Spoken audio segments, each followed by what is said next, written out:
جو بھی پارٹی کے اندر ہوگا اور جو باہر ہوگا، جو خان کا وفادار نہیں ہوگا، اس کے لیے زمین تنگ کر دیں گے، اس کے لیے گھر تنگ کر دیں گے، اس کے لیے پوزیشن کر دیں گے، اس کے لیے پاکستان تحریک انصاف میں کوئی جگہ نہیں ہے۔ میں آپ کو بتاتا ہوں انشاءاللہ تعالی بہت جلد ہوگا، اور آپ کو بار بار میں خبردار کرتا ہوں، اس ملک کے ماما چاچے نہ بنے، اس ملک کے ماما چاچے نہ بنے۔ یہ ملک میرا ہے، میں نے فیصلہ کرنا ہے کہ کس نے وزیر اعظم بننا ہے اور کس کو پارلیمنٹ سے باہر نکالنا ہے۔ آپ نہیں ہوں گے۔ یہ ملک میرا ہے، میں نے یہاں رہنا ہے، میرے بچوں نے یہاں رہنا ہے۔ آپ اس ملک کو لوٹ کے باہر جائیں گے، آپ کے بچے باہر جائیں گے، آپ کو حق نہیں ہے کہ ہمارے فیصلے کرے۔ اور آپ کو یہ بھی بتا دوں، ہمیں کسی صورت آپریشن منظور نہیں ہے،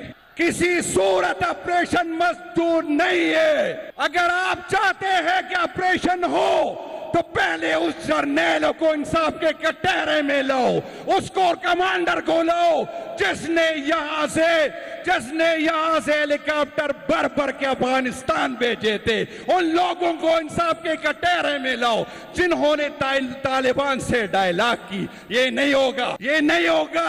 پھر ایک دوسرا جنرل آئے گا، وہ نئے فیصلے ہم پہ کریں گے۔ ہمیں آپ کے فیصلے قبول نہیں ہے، ہمیں آپ کے فیصلے قبول نہیں ہے۔ اور میں آپ کو بتاتا ہوں، یہ ملک بھی میرا اور یہ ادارے بھی میرے۔ میں ان کے سربراہان سے نفرت کرتا ہوں، لیکن میں اس اداروں کو اون کرتا ہوں۔ عمران خان اس اداروں کو اون کرتا ہے۔ یہ ہمارے ادارے ہیں، ہمیں مسئلہ آپ سے ہے، ہمیں اداروں سے مسئلہ نہیں ہے۔ ہمیں فخر ہے اپنے اداروں پہ، ہمیں فخر ہے ان لوگوں پہ جو اس ملک کے لیے اپنی جان قربان کرتے ہیں۔ اور ایک بات آخر میں آپ کو بتاتا ہوں کہ پاکستان تحریک انصاف کے ان شہیدوں کو شہید مانو گے تو میں آپ کو شہید مانوں گا، ورنہ خدا کی قسم مجھے الٹا لٹکا دے اگر اس کو شہید نہیں مانیں گے، آپ کی شہید کو شہید نہیں مانوں گا۔